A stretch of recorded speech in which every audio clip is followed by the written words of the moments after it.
Shalom Adonai, bom dia. Hoje é quinta-feira, dia 21 de julho de 2022. Aqui vos fala a pastora Elida Ferreira. E o penúltimo elemento poderoso para a construção do alicerce para uma vida cristã são a conquista das chaves do reino. Preste bastante atenção. A quem você dá a chave da sua casa? Quem partilha das chaves da sua casa? Você, claro, seu cônjuge, e se for casado, seus filhos. E só uma pessoa que você muito confie, que você conhece, que tem muita intimidade. A história que nós vamos falar hoje, ela se encontra em Mateus 16, do verso 13 ao 20, que é a confissão de Pedro, e diz o seguinte: Indo Jesus para as bandas de Cesareia de Filipe, perguntou a seus discípulos: Quem diz o povo ser o Filho do Homem? E eles responderam: Uns dizem João Batista, outros Elias e outros Jeremias ou alguns dos profetas. Mas vós, continuou Jesus, quem dizeis que eu sou? Respondendo Simão Pedro disse: Tu és o Cristo, o Filho do Deus vivo. Então Jesus lhe afirmou: Bem-aventurado és, Simão Barjonas, porque não foi carne e sangue que te revelaram, mas meu Pai que está nos céus. Também eu te digo que tu és Pedro, e sobre esta pedra edificarei a minha igreja, e as portas do inferno não prevalecerão contra ela. Dar-te-ei as chaves do reino dos céus. O que ligares na terra terá sido ligado nos céus, e o que desligares na terra terá sido desligado nos céus. Então advertiu aos discípulos de que a ninguém dissessem ser ele o Cristo. Veja, dentro deste contexto, as chaves do reino significa a autoridade dada por Jesus ao apóstolo Pedro e com certeza aos demais discípulos para a realização da obra de Cristo aqui na terra. O sentido da palavra-chave aqui no texto não é de instrumento que se faz correr a lingueta de uma fechadura para abrir ou fechar uma porta, mas no sentido de insígnia, autoridade, poder ou posse. Ou seja, quem tem as chaves tem o poder, a administração da casa ou da cidade, tem o poder de tomada de decisão. As chaves do reino dos céus é uma figura que significa o ministério, o serviço pastoral, que se recebe pela fé. Deus deu autoridade a Pedro através de Jesus para liderar na comunidade da igreja que estava se formando, em oposição às portas do inferno, a comunidade de Satanás que não prevalecerá contra as portas da igreja do Senhor. Entenda, no verso 16, Pedro faz uma afirmação de confissão: Tu és o Cristo, o Filho do Deus vivo. O entendimento, discernimento de Pedro, dado pelo Espírito Santo, lhe abriu a porta da aprovação para receber as chaves da autoridade. Jesus deu uma arma poderosa para Pedro, autoridade para ligar na terra e no céu e desligar na terra como nos céus. Ou seja, no hebraico significa declarar proibido ou declarar permitido. A igreja tem poder para legislar, para dizer o que é certo ou errado, legal ou ilegal. Vamos entender. Jesus acaba de afirmar que edificaria a sua igreja. Deu as chaves para Pedro e, consequentemente, aos discípulos. Eles deveriam dar continuidade à realização da obra de implantação do reino de Deus. Quem tem as chaves diz quem entra e quem sai.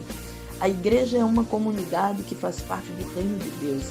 Mateus 21, do verso 42 a 43, diz assim: Perguntou-lhe Jesus: Nunca leste nas Escrituras? A pedra que os construtores rejeitaram, essa veio a ser a principal pedra angular. Isto procede do Senhor e é maravilhoso aos vossos olhos? Portanto vos digo que o reino de Deus vos será tirado e será entregue a um povo que lhe produza os respectivos frutos. Este povo é a igreja. Fomos chamados para dar frutos, ganhar vidas. As chaves do reino que foram dadas à igreja representam a autoridade de pregar o evangelho de Cristo. Mateus 16:16. Respondeu Pedro: Tu és o Cristo, o Filho do Deus vivo, e assim abri a porta de entrada do reino dos céus, permitindo acesso para quem ainda não faz parte do mesmo. Por isso, a pregação do evangelho age como graça quando é aceito e como juízo quando é rejeitado. João 3, 17 e 18 afirma: porquanto Deus enviou o seu Filho ao mundo, não para que julgasse o mundo, mas para que o mundo fosse salvo por ele. Quem nele crer não é julgado, o que não crê já está julgado, porquanto não crê no nome do unigênito Filho de Deus. Você percebe? Pedro recebeu as chaves do reino porque foi o primeiro a entrar pelas portas quando confessou: Tu és o Cristo, o Filho do Deus vivo. Ou seja, a igreja só permite o que já foi permitido por Deus e só proíbe o que já foi proibido por Deus. Ela não cria novas leis, ela apenas declara o que Deus já determinou em sua palavra, a Bíblia.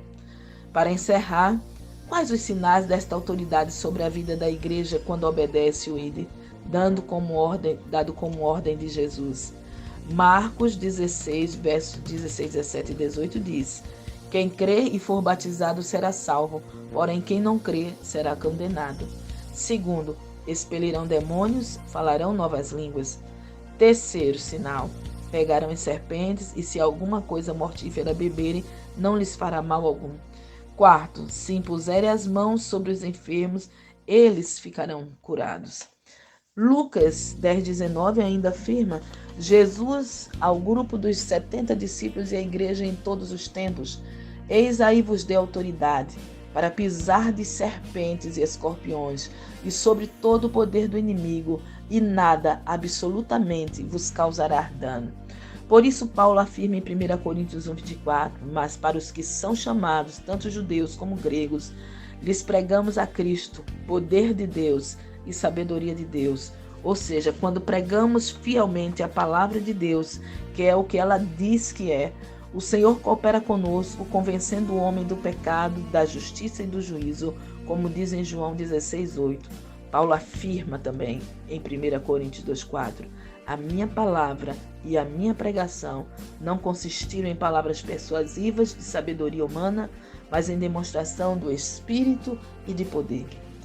As serpentes e escorpiões representam os espíritos que enfrentamos, inimigos amargos e malignos que buscam tirar ou prejudicar nossas vidas, homens maliciosos e astutos, mas Deus promete nos proteger e livrar deles. Que possamos tomar posse das armas poderosas de Deus para nossas vidas, para construirmos alicerces sólidos na nossa vida cristã. Que meditemos na palavra de Deus, busquemos uma vida de oração, procuremos o batismo do Espírito Santo, que é arma de revestimento de poder, e juntamente ser cheio do Espírito Santo para produzirmos seus frutos: amor, paz, alegria, fé, longanimidade, benignidade, bondade, mansidão e domínio próprio. Que tomemos posse e usemos o nome e o sangue de Jesus, que são mísseis atômicos para destruir as obras do inimigo, e compreendamos que Deus, através do seu Filho Jesus Cristo, revestiu a igreja de poder contra todo o agir do inimigo. Nele, Jesus, somente nele, em Jesus, somos mais que vencedores. Amanhã encerraremos esse assunto sobre construção de um alicerce sólido para a vida cristã, com um tema especial que você não pode perder.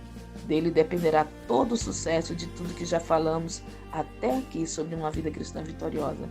Então, um dia de bênçãos, de graça e paz. Um beijo e retornaremos amanhã, se Deus quiser. Bom dia.